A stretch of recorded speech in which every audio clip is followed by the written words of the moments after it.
Hello everyone and welcome back, this time for Mission 9, and as always we're going to want an outfit as quickly as possible so we don't get shot at.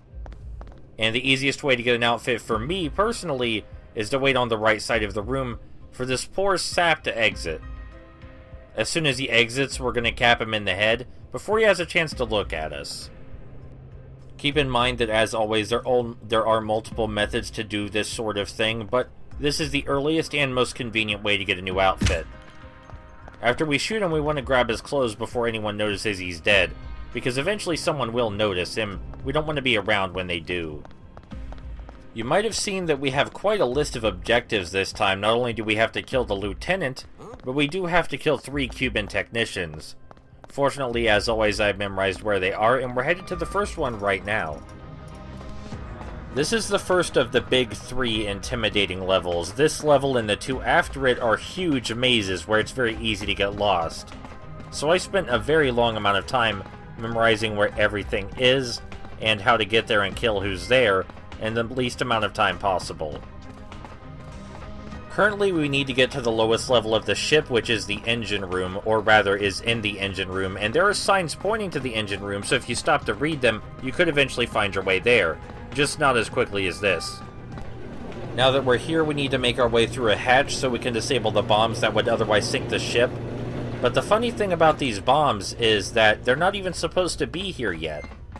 The guy that's supposed to set up the bombs actually arrives after we defuse them, which is kind of hilarious. You'll see he enters the room a few seconds after we defuse the bombs. Yeah, and I'm not sure why they programmed it that way, because this poor AI will just sit here, messing with the bombs that don't really exist. And we had to kill him because he was one of the Cuban technicians. Still baffling why they programmed it that way.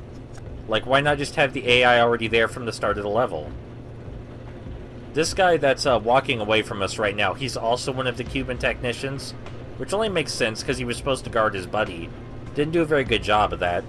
All we have to do is wait for him to walk back, and then we can safely strangle him.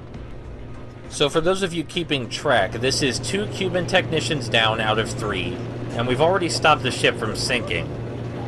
So now all we need to do is eliminate 1 more Cuban technician, and then the lieutenant himself. We're heading for the technician first because he's on the same floor that we're on right now. But this technician is actually the hardest kill in the level. Even harder than the lieutenant, yes. We're going to take the easy way out and simply poison him. But to do that, we're going to need a better outfit. We can't just poison his drink looking like a sailor. So we're going to wait here in the pantry for one of the cooks to pass by, strangle him, and then take his outfit.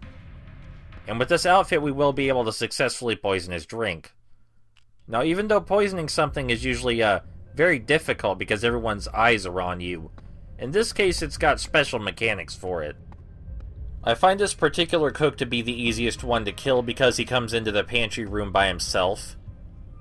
Now, of course, you could kill the other cook that's waiting for this one to come back, but I'm just so used to doing it this way. And this one's closer to the dining area where we need to poison the technician's drink. Now that we have the outfit, we can get about poisoning the drink, but there are a few subtleties that we need to take care of first, like hiding this guy's body. So you'll notice there's another cook sitting here manning the bar, and we can't poison the drink if he's watching, but if we pour a drink without poisoning it first, like this, then the cook that's watching us will get up and leave. Remember that he doesn't leave until you pour a normal drink. And now that he's faced away from us, we can pour the poison. Normally, the guy looking at us from across the room would see us pouring the poison and freak out. But in this specific circumstance, only the cook that was watching the bar will freak out if he sees us pouring the poison. So that's why it was important to get him to leave, as he's the only thing standing between us and that poison we just put in the guy's drink. But now that it is poisoned, we just have to go through the long process of waiting for the technician to return, sit down, get up and take the drink and actually drink it. The odd thing is that he won't take the drink unless you're standing here staring at it. So if we leave the bar, the technician simply won't be poisoned. One more important thing to note, do not try to grab the cup at the same time as the technician. If you do so, then the game will crash.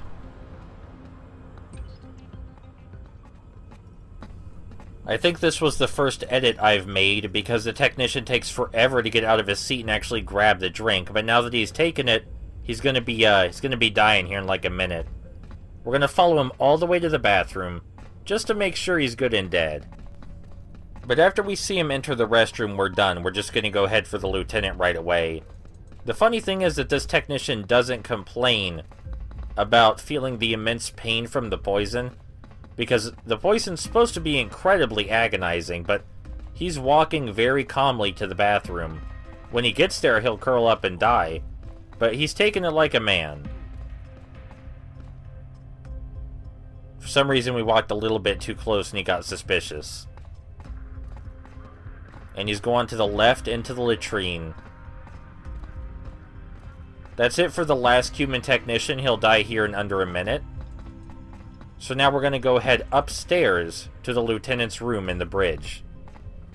Just as with the engine room and dining area, you can look at the signs on the walls to find out exactly where the bridge is, though you may have to stop and read them.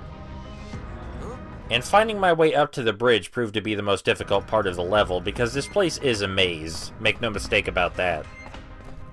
It's actually possible to get up to the bridge through the ammunition depot, which is how we'll be leaving the level. But after we actually get to the bridge, we have to worry about a much bigger issue than just finding it, and that's killing the lieutenant. The lieutenant is in this room crowded, and I mean crowded with people. Look at this nonsense. The lieutenant is in here, and we somehow have to kill him. How, you ask? Well, I'm going to demonstrate. It'll just take a few seconds. In this room full of people, clearly we need the most nuanced of plans. Alright, he's dead. Let's get out of here. Who knew that all you had to do to be an assassin was shoot someone when everybody else was turned away? Sounds like a really easy profession now that I think about it. Anyway, that's it for this level, so I'll see you guys next time for the penultimate level.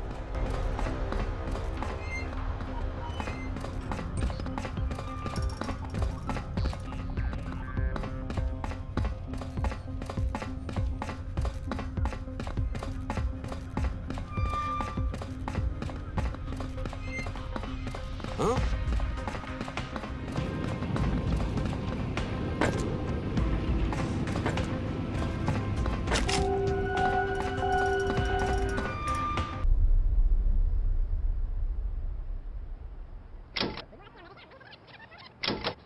November 22nd, 1963, 3:28 p.m., end of record. Vincent Rambaldi, employee number 1017. I don't have much in terms of tangible evidence, but I am absolutely confident that within my team, there was someone who delivered information to the conspirators. A traitor to the United States.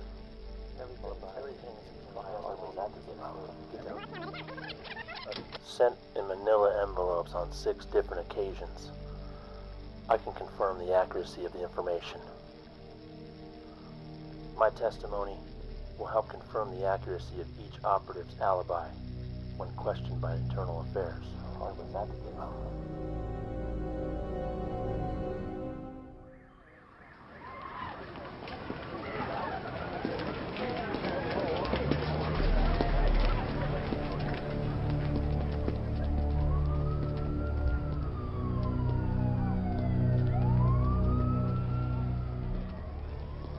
President Kennedy was shot today. An hour later, my family was murdered. I have nothing left. No future to live for.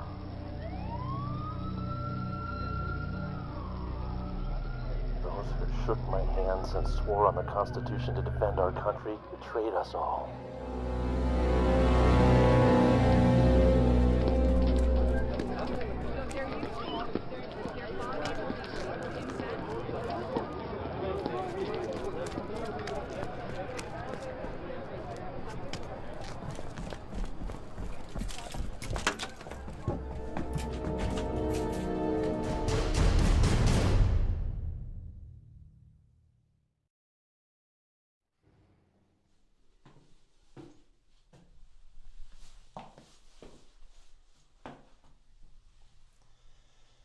Agent Alekhine, Or should I say, Semyon Alexeyevich Strogoff. Veteran of the Second World War, a member of the KGB of the USSR, and now the most wanted man in America. You see, the president was assassinated today, and an aircraft carrier off the coast of Cuba was attacked likely by a Russian sub. Now, I haven't received word of the attack yet, but it's only a matter of time. And now a Soviet spy is arrested right outside the CIA safe house where all of the agents have been systematically killed. The public will have no doubt who's to blame for this. No one will hesitate to accuse the Russians, and you, their agent. Of course, it doesn't hurt that Lee Harvey Oswald has confessed sympathy for the Soviet Union so openly. I found Lee 2 days after you removed Cataldo. We had to act quickly. Kennedy's assassination would signal the beginning of a main phase of the operation. His assassination almost didn't happen, of course, but then you handed the evidence to me. I must say, not very cautious of you, Agent Alekhine. Nothing to say? Well, you do have the right to remain silent. And whatever you say can and will be used against you in a court of law. And I've made sure your story won't match with this. Rambaldi's men are dead, and your name doesn't appear in any of these documents. There's nothing to confirm your version of the events.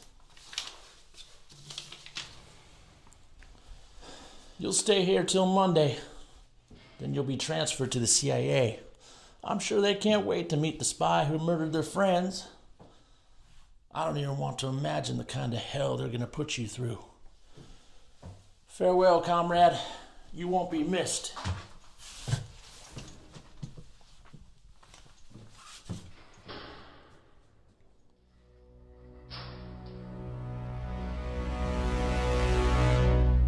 This isn't over yet.